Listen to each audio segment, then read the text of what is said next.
Então, pessoal, eu preciso de uns minutinhos do seu tempo, porque eu tenho algumas considerações extremamente importantes nesse estágio que a gente está aí. Porque todos nós estamos sendo enrolados pelas tendências, e na época de eleição acontece isso. Nós vamos falar de voto útil, apoio do Congresso para governar, as possibilidades do primeiro e segundo turno conforme pesquisas. Olha, isso acaba gerando alguns vícios que eu queria falar com vocês a partir de agora.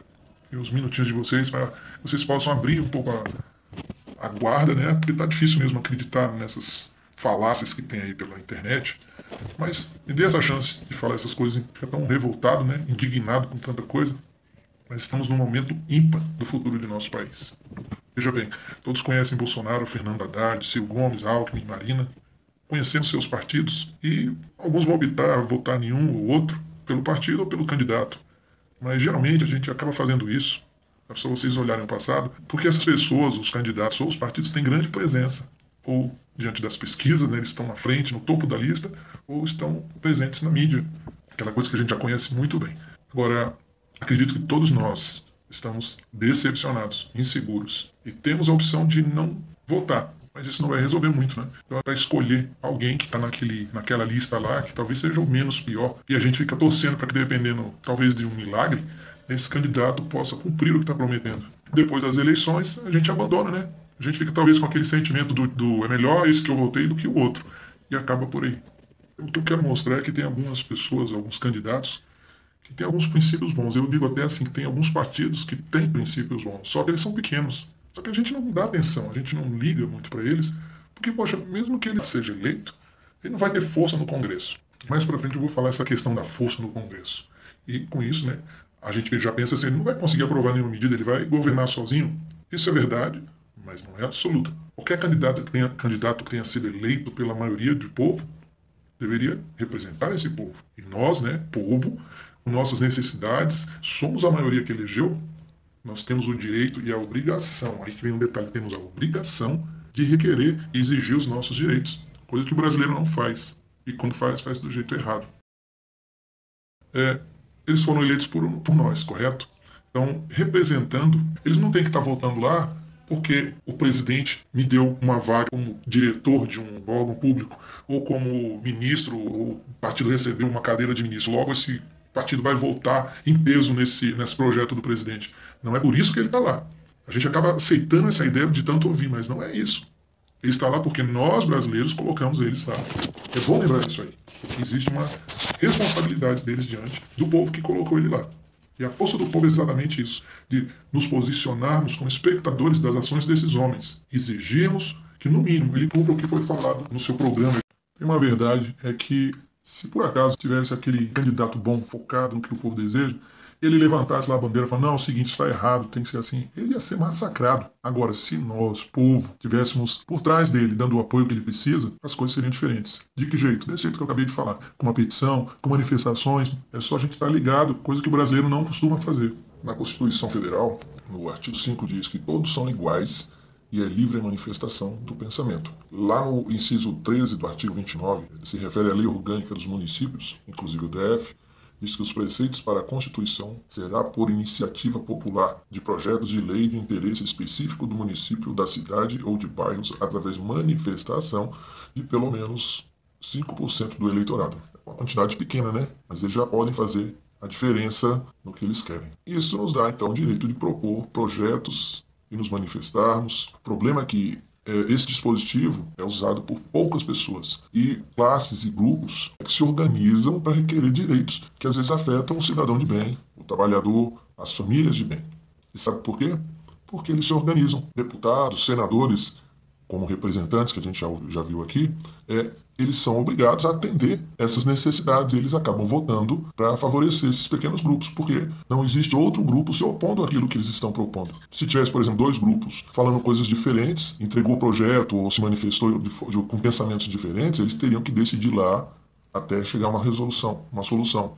Mas não é o que acontece. É um pequeno grupo que se organiza e outro grupo não tem voz, não tem vez, porque simplesmente não se organizaram e não fizeram da forma correta. Então, há uma minoria da população ativa que propõe projetos e consegue essas coisas que a gente conversou até aqui. No caso nós, se não nos posicionamos, fica valendo o que esse grupo menor se pronunciou como uma maioria ativa. de certa forma sendo um grupo pequeno, mas é a única maioria ativa que existe na população. Eu disse há pouco tempo, população ativa e maioria ativa. Esse grupo não é, pelo menos aqui no Brasil, a maioria do eleitorado, como eu já disse. Pelo contrário, enquanto a maioria reclama nas redes sociais, com os amigos, em casa, ela não se preocupa em manifestar-se ou mobilizar e mostrar seus interesses em uma petição ou um projeto ou algum tipo de manifestação. Uma minoria organizada, então, pode ditar o futuro da maioria que não se organiza. Presta atenção nisso porque é o que tem acontecido. Quando falam em qualquer coisa sair nas ruas e ir atrás de preencher petições, abaixo-assinado, ninguém se mexe, ninguém tem interesse. E aí ficamos nessa situação que é muito sério hoje, porque as coisas estão sendo aprovadas aí no Congresso. A gente fala, a culpa é do governo, não é, a culpa é nossa, porque não nos mobilizamos, não nos manifestamos contrariamente. A gente só reclama que é absurdo que estão fazendo isso, aquilo, e a gente... Bom, para isso precisamos de um candidato que ajude a fazer valer nossos direitos, porque é disso que precisamos. E se conseguirmos nos organizar, cobrar dos nossos eleitos, seriam os deputados, os senadores, os nossos interesses, eles vão ter poder lá no Congresso. E aí a gente vai ter a oportunidade de mudar o nosso país para melhor. Não esperando aquele candidato que levante a bandeira. Com certeza, é muito bom, mas se nós não estivermos por trás, esse candidato não está no partido grande. Ele não vai estar, porque o partido grande, ele já tem as regras. Você vai entrar aqui e vai seguir as regras. E aí, ele se submete às regras que já vem por anos, por isso que eu falo. Essa história de votar nos primeiros lugares lá o tempo todo é um vício que para eles é bom. Os partidos pequenos com boa intenção nunca vão aparecer se nós não interferirmos nisso aí. Daqui a pouco eu vou explicar para vocês o que tem o voto útil e o risco que eu entendo que todos nós temos de pulverizar o nosso voto, enfraquecer e aquele primeiro lugar ficar canalizado, um grupo grande de pessoas e ele correr o risco até de ganhar no primeiro turno. Mas aqui eu tenho uma receita muito boa, vocês vão ver. Aí a pergunta que você deve estar fazendo, e eu já fiz isso, poxa, será que existe um candidato assim? Poxa, existem pessoas boas nesse mundo, pessoas competentes, capazes, elas só precisam ter a chance de mostrar. Eu vou provar para vocês que existe, se vocês se arriscarem a conhecer. Mas mesmo assim, aquela pessoa lá naquele partidozinho, escondidinho, pequenininho, não seria esse risco de votar nele, e outra pessoa vota em outro candidatozinho de outro partido pequeno, e outro vota naquele outro pequenininho, e daqui a pouco o país está dividido em 13, e um grupão grande fica votando naqueles de sempre, os primeiros. É um risco mesmo, é um medo, mas... se a gente manter um pouco mais de organização, coisas que não fizemos até aqui, e botarmos para ver como é que vai ser. Então tá, deixa eu mostrar para vocês. Primeiro colocado numa pesquisa que foi feita no Datafolha no início de setembro, então deve estar desatualizado agora. O primeiro colocado estava com 28%, o segundo com 16%. Conforme eu mencionei acima, muitos estão se baseando nas pesquisas para combater e evitar que o pior aconteça. Então assim... alguns decidem votar no primeiro porque não querem o segundo, e outros votam no segundo porque não querem o primeiro. E aí outras pessoas vão votar no terceiro porque não querem nem o primeiro e nem o segundo. Esse aí é o voto útil. E caso encontrem um bom representante, bom, aí é que está a questão. Mesmo que ele seja um bom candidato, e tenha uma carreira, um currículo muito bom, e seja confiável, ninguém quer se arriscar. Só que tem um detalhe. Se a gente olhar nessa pesquisa, ela mostra lá nos dois últimos itens da lista que tem um índice de 12% de votos brancos e nulos e 5% de quem não se decidiu ainda. Bom, se essas pessoas estão sem opção por não estar de acordo com os atuais candidatos, então a gente tem uma chance aí, porque se eles olharem, de repente, um candidato como eu vi, puxa, esse cara é bom, esse cara vai ajudar. Então aquela esperança começa a aparecer de novo. E aí a gente pode ver aqui que, de repente, nesse partido pequeno, a gente pode ter alguém que pode ir para o segundo turno. Só para vocês verem, né? Somando aí os indecisos e nulos, tem 17%. Então já é, nesse caso, nessa pesquisa, maior do que o segundo colocado. Então ele já iria para o segundo turno. Então já venceria. Só com os indecisos, hein? Não estou falando do restante, só com os indecisos e votos brancos.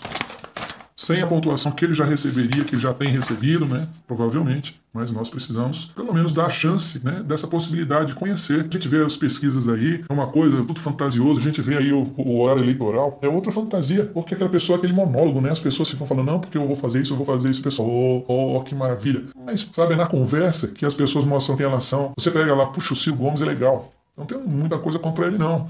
Mas bota ele numa entrevista pra ver como é que o homem fica bravo. Porque ele não gosta de ser pressionado. Igual a Dilma. Dilma, ela dançou muito porque ela não gostava de ser pressionada. E ela era grossa, todo mundo fala. E o Ciro Gomes também é. O outro lá diz que vai fazer um monte de coisa e não sabe como fazer. Puxa, ele tem boas intenções. Pelo menos agora, né? Ele falando. Mas ele não tem noção de como vai fazer aquilo. Porque ele é militar, e militar manda. Eu mando e você obedece. Não tem essa de eu vou arrumar um jeitinho pra você fazer o que eu tô querendo. Não existe isso. Mas tudo bem. Deixa esse pior. Você quer votar no Bolsonaro? Pode votar. Mas olha só, se você ainda está pensando que é um país melhor, se tiver alguém melhor nesses candidatos, eu quero botar minha confiança nele. Beleza. E não vai vencer sozinho, entenda isso, porque só esses partidos grandes aí que têm a força lá no Senado, na Câmara, lá para poder aprovar as medidas. O resto, se a gente não se mexer atrás, não vai funcionar. Então vamos lá, segundo lugar. Então a gente vê essa questão aí, que é exatamente o que a gente precisa, se organizar. e começar a pesquisar. Como eu estava falando, o horário eleitoral não serve de nada. Então o que que serve? Poxa, a internet está aí, está cheia de coisas, informações. A gente pode sentar, por exemplo, e na frente do computador, no celular, e começar a assistir aquelas entrevistas. Tem lá Sabatina Jovem Pan. É muito bom, porque os repórteres mandam ver mesmo. Você pega, por exemplo, a Roda Viva, dá até dó. É muita pressão psicológica. Se você vê candidatos nessa situação, eles são colocados lá e você vê quem eles são realmente, o que, que eles entendem. Agora, tem uns lá que se saem muito bem, eles conseguem responder todas as coisas com muita tranquilidade. Eu vou dar uns links para vocês olharem, só para ver a diferença, tá? E vocês fiquem à vontade para decidir, mas vejam bem, o país, se colocarmos um candidato bom, todo mundo ganha. Se colocar um candidato ruim, todo mundo perde. Não é igual um jogo de futebol que um ganha e o outro perde. Todos nós ganhamos ou perdemos juntos. Existe uma pesquisa que é uma realidade. Ela se chama lista de rejeição em quem você não votaria. Olha quem são os primeiros na lista.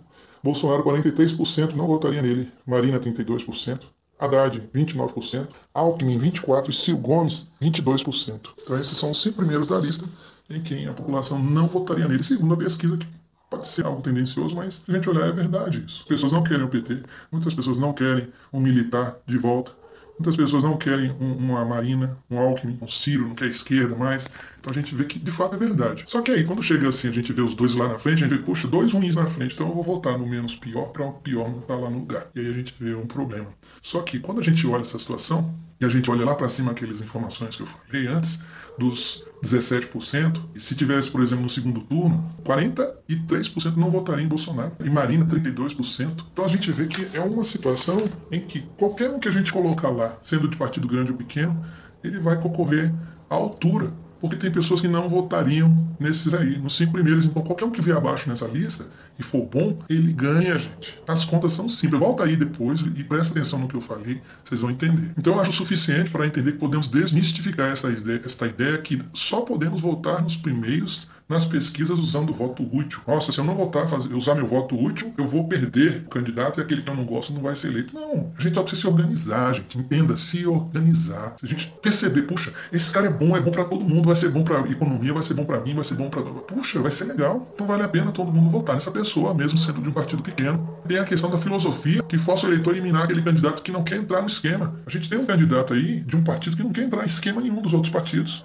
Pelo contrário. E aí, se a gente procurar por representantes que estejam em conformidade com nossas necessidades, que seja confiável, capaz de gerir o país, que tenha princípios que nos beneficiariam, que não defenda apenas os interesses da minoria, que é tão privilegiada, esteja também aberto ao diálogo. Nossa, esse candidato não existe. Existe, gente. Vocês vão ver. Sobre esses privilégios dos candidatos, olha, eles têm bastante quando são eleitos. Então você lembra aí, tá? Todos os partidos, a maioria, a grande maioria, quase 100%, eles aceitam a verba de gabinete. E você aceita? Você aceita o cargo de confiança? Eu sou funcionário público. E fez prova, passou, tá lá trabalhando, suando lá a camisa para o programa acontecer. De repente vem alguém num cargo de confiança, que é um político que foi colocado pelo presidente ou pelo partido tal, porque o partido tal votou e resolveu apoiar o presidente, ele ganha. Ele ganha vagas no serviço público para colocar quem eles querem, e aí destrói a carreira dos funcionários. E as regalias concedidas a políticos, por exemplo, o auxílio paletó, vocês acham que a brincadeira existe, auxílio paletó, fora o privilegiado, a gente está vendo aí, né? Os processos que são arquivados quando o candidato é eleito, departamento funcional, auxílio moradia, atualmente você sabe quanto é que tá? R$4.000. A grande maioria desses candidatos apoiam essas coisas. Pensa aí, vou deixar até um tempinho para você pensar, ó. A grande maioria dos candidatos e a grande maioria dos partidos apoiam isso. Você não concorda. Você ainda vai votar neles? Você vai votar nesses partidos? Porque são esses que estão na frente. Coloquei aqui, vou colocar abaixo, a entrevista do João Amoedo. Veja você as entrevistas. Veja como é que ele se sai. Ele observe que ele responde, ele tem prazer em responder as coisas do jeito que ele vai fazer. E é tudo bem coerente. Ele é um homem que venceu na vida suando a camisa. Não foi às custas de voto ou de vantagens ou de facilidades no serviço público. Ele nem era do serviço público. Você está cansado dos políticos de hoje? É uma oportunidade para nós brasileiros mudarmos esse país. Mas vamos lá, dá uma olhadinha então no link aí abaixo. E olha só o seguinte, o partido dele, né, de cara, já disse assim que todos os candidatos do partido dele, eles têm vários compromissos. O estatuto do partido já define assim, olha, você vai abrir mão de 50% da verba de gabinete. Então eles já entram sabendo que vão cumprir isso aí. Então não é um candidatozinho aqui, outro ali, não, é o partido inteiro. O nome do partido dele é novo. E é um partido novo, tem 3 anos só. Ele não aceitou também receber o fundo partidário. Então ele nem aparece muito aí na TV porque ele não aceitou o fundo partidário. Que é um absurdo, porque é um dinheiro que sai às vezes da educação, sai da saúde para atender os candidatos. E ele não, ele falou, não, eu vou vou investir aí, quem quiser me ajudar, ajuda, mas não tem uma empresa grande ajudando ele. Para ser candidato no partido, precisa passar por um processo seletivo. Olha só, deseja selecionar os ministros conforme perfil profissional e não por distribuição política. Já pensou? Você vê um ministro da Fazenda que entende de economia. Você vê um ministro da Saúde que entende de saúde, das necessidades do país. E aí vai por diante. Ele pediu por várias vezes nas entrevistas que o povo fosse seu aliado e cobrasse os seus direitos junto aos senadores, deputados, governadores e a ele também. Ele falou várias vezes isso. Ele conhece as necessidades do país. Qualquer pergunta que os repórteres faz para ele responde com conhecimento de causa que você fica espantado. E sabe uma coisa que o país precisa de um gestor, e ele é um gestor. Ele sabe resolver e sabe também explicar como vai resolver. Eu pensei nesse candidato, que assim, sabe, de cara assim, Bolsonaro e Haddad, eles são presidentes fracos. Quem mencionou isso foi inclusive o candidato Ciro, numa entrevista. Eles são fracos porque eles dependem de alguém para ser completos. Por exemplo, o Bolsonaro, ele depende de Paulo Guedes, que vai ser o ministro da Fazenda, e ele vai deter todo o poder da economia do país. Ora, ministro sai e entra toda hora nos governos. E se acontecer desse ministro sair, por algum motivo, tiver que sair, e aí, como é que vai ficar a nossa economia? Porque Bolsonaro depositou tudo nas costas dele. Haddad do mesmo jeito, ele depende de Lula. Se a gente vê aí, quando a Dilma assumiu, foi uma escolha de Lula, e o pessoal falou assim, não vamos votar na Dilma porque o Lula não pode agora se candidatar. E olha o estrago que fez. Então assim, você votar porque alguém está apoiando, é o presidente? É a Dilma. Quem vai ser o presidente? Haddad. Mas a gente conhece? A gente conhecia a Dilma? Olha, né, o treco que ela fez no governo. Não prestou, ninguém gostou. Eu não quero entrar em detalhes se é Lula, se é Paulo Guedes, não. Estou falando na questão dos dois presidenciáveis. Né? Essa dependência é arriscada. Então os dois de cara já são bem arriscados de voltar. Então os próximos prováveis seria o Ciro até e o João Amoedo, só que Ciro também eu não tenho muita confiança, porque ele sabe o que diz, ele conhece a lei, as necessidades do país, mas ele não sabe dizer como é que ele vai resolver. E ele é aquele da antiga, sabe? Ele está 30 anos na vida pública, sabe lidar com política, sabe? Eu não confio muito, não confio. Então a questão é essa, que a gente está numa época singular, gente. Eu queria que vocês prestassem atenção nessa parte, porque essa é a chance. Estamos todos desanimados, estamos decepcionados, a gente queria alguma coisa melhor. E aparece a oportunidade. Então a gente tem a força agora de mudar a direção das nossas vidas no Brasil. A gente tem toda a ferramenta, a gente tem como fazer isso, a gente só tem que aprender a se organizar. Então a nossa insatisfação vai ser o combustível para isso, então que seja. A gente tem as mídias aí, internet, olha o que eu estou fazendo agora. Né? Nós temos um candidato que está de acordo com nossos anseios. Vocês vão ver o vídeo para quem não viu ainda. Depois volta aqui, vê se eu não falei toda a verdade. O nosso voto não vai ser pulverizado entre tantos candidatos sem chance de ganhar. Nós temos o poder de votar e mudar o rumo de nosso país. Por fim, temos a escolha de sermos a maioria ativa. Olha que maravilha, a gente pode ser a maioria ativa e não ficar dependendo de uma minoria que pode decidir pela gente a pior coisa do mundo.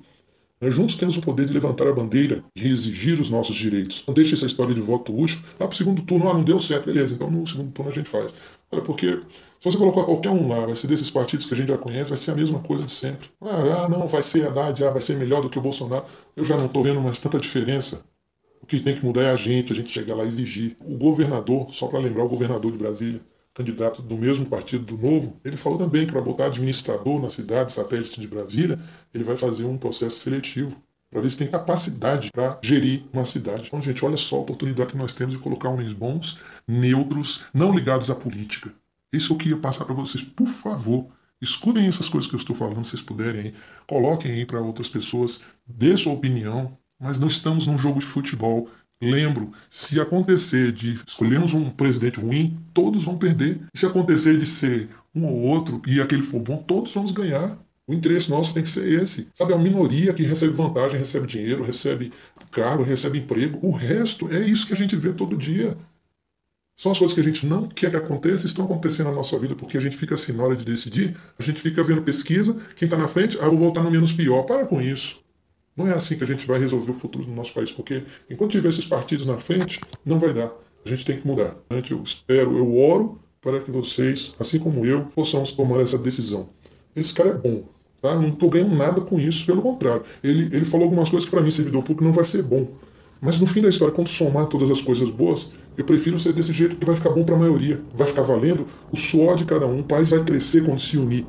Ele fala umas coisas maravilhosas, vocês prestem atenção. Tá, o link está aí embaixo, olhem com carinho e gastem mais um tempinho olhando e ouvindo essas coisas que eu falei para ver se não é verdade, tá bom?